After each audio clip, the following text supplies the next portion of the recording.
always do warn people back in Wisconsin, be careful what you wish for. Everybody wants us to do things in bipartisan fashion. There's plenty of things we can do by focusing on areas of agreement. But one thing I do know that Washington is really good at is mortgaging our children's future in a bipartisan fashion. And so as Senator Scott was talking about, we're about ready to pass a bill, $250 billion of deficit spending, and people just shrug. We were all told that this thing was completely paid for.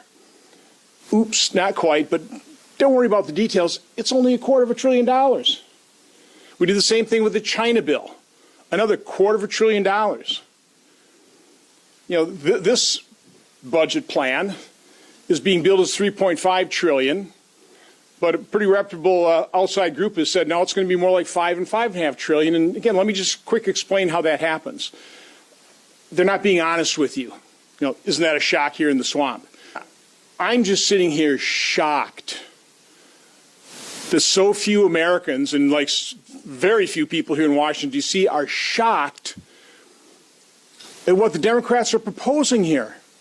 I mean, over 10 years, $53 trillion in spending, and they're not concerned that they're only going to get $39 trillion of revenue, which, again, I wouldn't recommend they try and raise more revenue because then we'll kill the golden goose.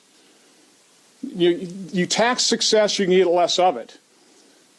So that's the conundrum we're in. We can't tax our way out of this. At some point in time, somebody's going to have to get serious about controlling out of control spending.